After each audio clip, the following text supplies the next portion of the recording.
Kiwis, big hug to all my Kiwis out there, all my New Zealanders that watch this show and call into the show. Thanks so much for your support. Mike Martins here, broadcasting from Merritt, British Columbia. So what's going on in New Zealand, guys, with the housing? Well, there's lots going on. They had this black mold crisis. They had meth testing going on. People being put up in hotels. People sleeping rough in cars. New Zealand's an absolute disaster. Kind of reminds me of Ireland, what Ireland's going through right now. But anyways, New Zealand slapped a no foreign buyers bill on. No foreign buyers allowed in New Zealand. Hey, good for you guys because you're protecting your own people. Is it too little too late? That's the question. Phil Tyford is trying with this new house Kiwi build to try and build 100,000 or whatever homes for people. I think if they spent that money on better paying jobs, I think then there'll be more people entering these empty homes that are owned by foreign investors. I think a lot of these foreign investors are dying to unload these homes that they can't sell to other foreign investors because there was too much shadow flipping going on. People selling to their own people and cleaning their money in New Zealand banks. House price growth flat across New Zealand as Auckland values continue to fall.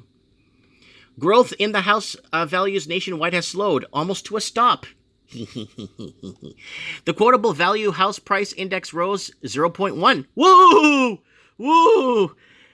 In 3 months to June, making the annual growth 2% compared to 3.5% the year before. House values in Auckland continued to decline by 1.2% in the June quarter, while some regions remained hot. The average house value was $687,000 nationwide in June and $1 million in Auckland. So they are starting to trickle down, guys, slowly, just like Australia, everywhere else. QV General Manager David Nagel said affordability was pushing first-time home buyers out of the main centers. That's exactly what I talked about Canada. First-time home buyers, once you don't get the fresh blood in the market, rest in peace. Good luck.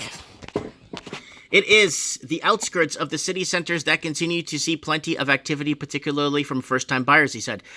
The wider Wellington region is a great example of this, with areas like the Hutt Valley. Ooh, I wonder if the Hutts live there, and I wonder if they're gangsters and they lend money out. The Hutt Valley continued to attract young families and professionals looking to take their first step on the property ladder. Wellington, Nelson, Kawerau, I can't read that, saw some of the most growth in the period. There it is right there. I can't read that, guys. Affordability constraints is also impacting the type of property selling. We continue to see new townhouses sell well, particularly in Wellington, as they provide more affordable solution to the standalone properties. Okay, remember guys, I discussed this. Cheaper properties, condos, townhouses, are always the hottest commodity when it comes to selling homes in a housing market. It's the hottest part of the market because it's the more affordable house of the market. Everybody wants a nice detached backyard with a pool, but it's the more expensive for freehold, leasehold. But then when you got these stupid condos and you start paying strata fees and association fees, that's like mafia. Anyways, that's just my opinion. The enhanced Healthy Homes Bill that came into force on Monday had not sent any shocks through the property investment market, he said. However, it could cause rents to rise.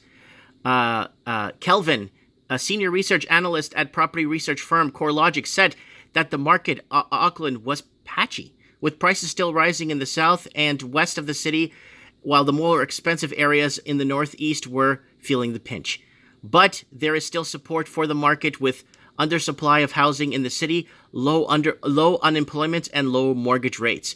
There was nothing to suggest existing investors were exiting the market amid tighter lending rules, he told Morning Report. So they want to kind of calm people down, calm current homeowners. You got to calm the homeowners, and then you got to kind of persuade the buyers into telling them that it's a good time to buy. So you got to do two things at once. You got a double-edged sword. You got to calm the homeowners to think that, oh my God, I'm losing money on my property, so there's not a sell-off of properties at the same time and creates a massive oversupply. But then you got to calm the first-time buyers and tell them that this is normal and this is all good. Don't worry, you could go in and buy. It's safe. So be careful, guys. If you're living down in New Zealand, be careful. I know there's a lot of boarded up homes owned by foreign investors, and I know there's a lot of empty properties there that could be used by families. So Phil Tyford and Kiwi Build, I think, is a good idea, but I honestly think if they start repossessing these properties and start taking away criminal properties, properties being used for criminal activity, putting them in a seizure, and then giving them a seizure of allocated assets, and then just go ahead and give that back to families that need it, and then take the cars and furnitures and stuff and auction it off at police auctions. That's what I would do if I was in New Zealand.